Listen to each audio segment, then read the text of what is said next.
Welcome to tea time. I am drinking a green tea today, but before long, I'll probably switch to another flavor. I am glad you're here and you joined me here today.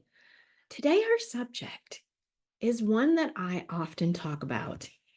You may have heard me mention stopping identity theft. And I'm not talking about our finances or credit score. I'm talking about something that's actually much more important: how you see yourself. I guarantee you, if you are listening to my voice, you have self-doubt.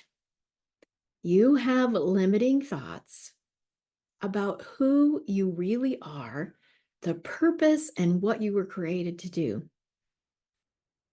I don't know if we ever can expand enough to grow. God's been talking to me these past few weeks about my identity and who He really says I am. And that led me to record this video with you. What do you think of when you think of identity theft? If we weren't talking about your credit score, no one is born with low self-esteem.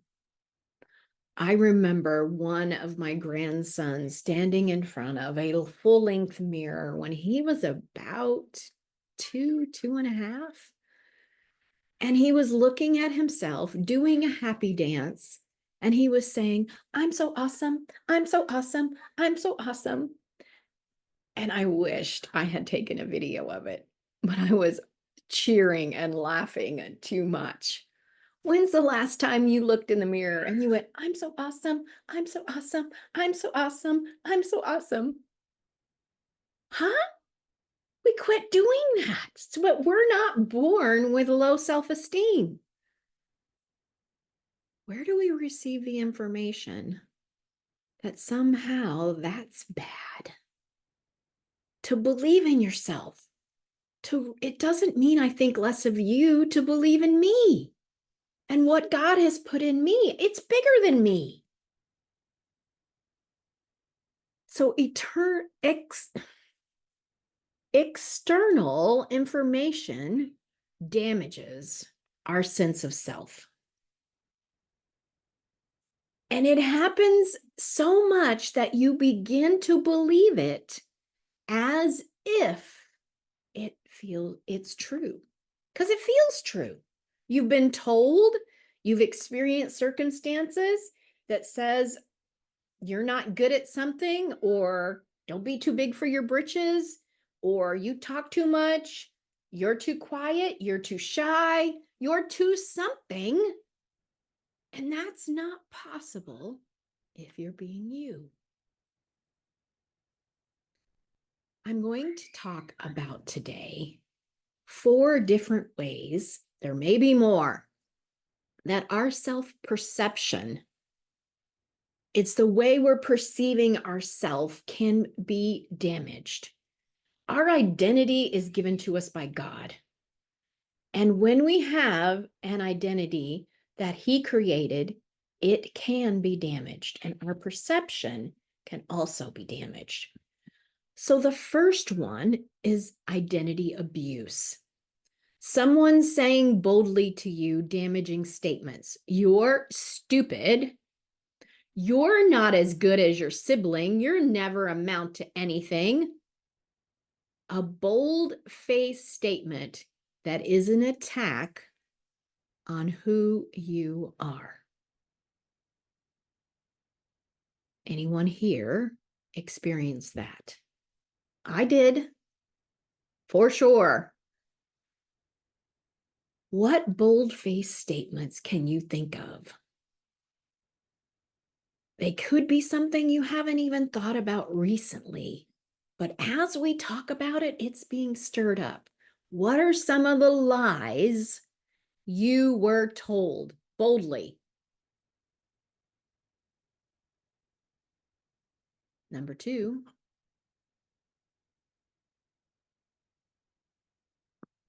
is violent trauma.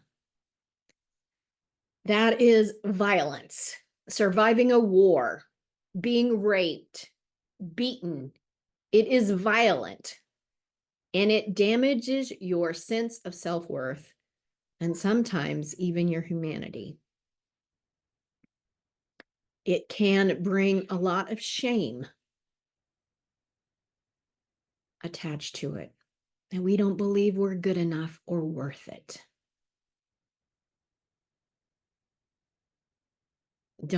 I don't need you to raise your hands, but you know who you are. Number 3 is neglect. Being neglected and not having your needs met or attended to. An example is children who have been neglected physically or emotionally. You kind of felt like you didn't matter. What you felt wasn't important. It wasn't validated. You don't have a right to feel like that. That's stupid. Even asking children, what do you want to be when you grow up, or their favorite color, favorite food, or what's important to you, they haven't really been able to express the truth of who they really are. Neglect also runs into relationships where there was abandonment, missing parents, all of that. So that's number 3. The 4th I call perception. It's the perceived, your perceived not value. It isn't that you were outright told or necessarily even neglected, but it's a perception. Like a sibling, when an older sibling may feel when a younger sibling comes along, that somehow the younger child is more valuable. It isn't anything necessarily that was said, it is a perceived. And this is just as real as any of the others. Somehow they're perceived they're no longer cared for or as valuable as that new baby. This can happen too in blended families. It happened in mine. My mom did not want to be a bad stepmom, trying to incorporate the new siblings we had. And she was actually harder on her own kids than she was on the new children that were now blended into our family. So I had a perception that somehow I'm not quite as valuable as the new kids in the family. It can have an huge impact. And sometimes all 4 of these are all mixed up together. The long-term effects of identity theft growing in the adulthood is the inability to receive truth even when it is shown to them. And it takes a bit for the lie to be exposed so that the truth can actually break through. And God's word is a powerful way to do that. It can show up when you're dressed nice, but you can't receive a compliment.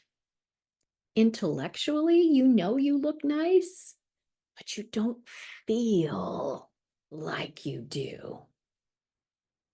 That you don't feel like you can receive it. You sing well, but you have a hard time receiving the praise.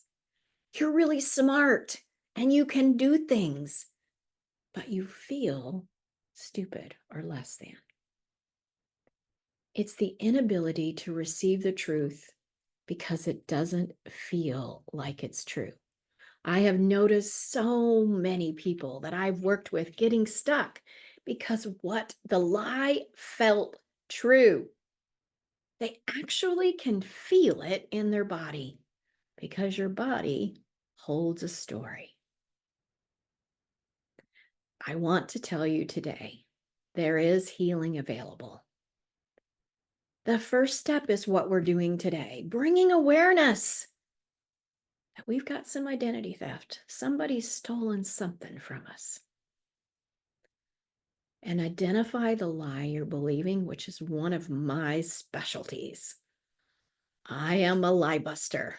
I expose the lie so the truth can shine.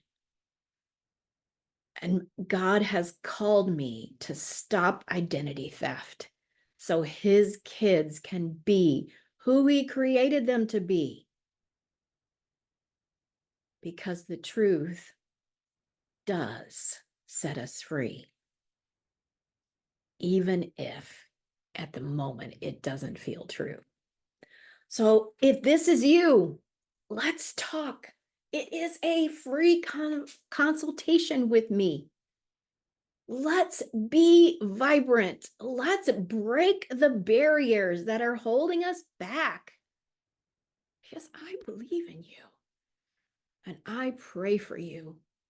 And I know more is possible to make an impact, to leave a legacy, and to expand his kingdom, and just to live in his love and abundance. So the link is where you find this video. I'd love to hear your thoughts and comments. Subscribe, hit the bell, share this with someone you love who needs to know this. Let's dispel the lies.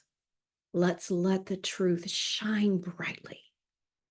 Until next time, this is Donna, your spiritual intelligence method coach, telling you all things are possible. And I look forward to seeing you back here next time. Bye for now.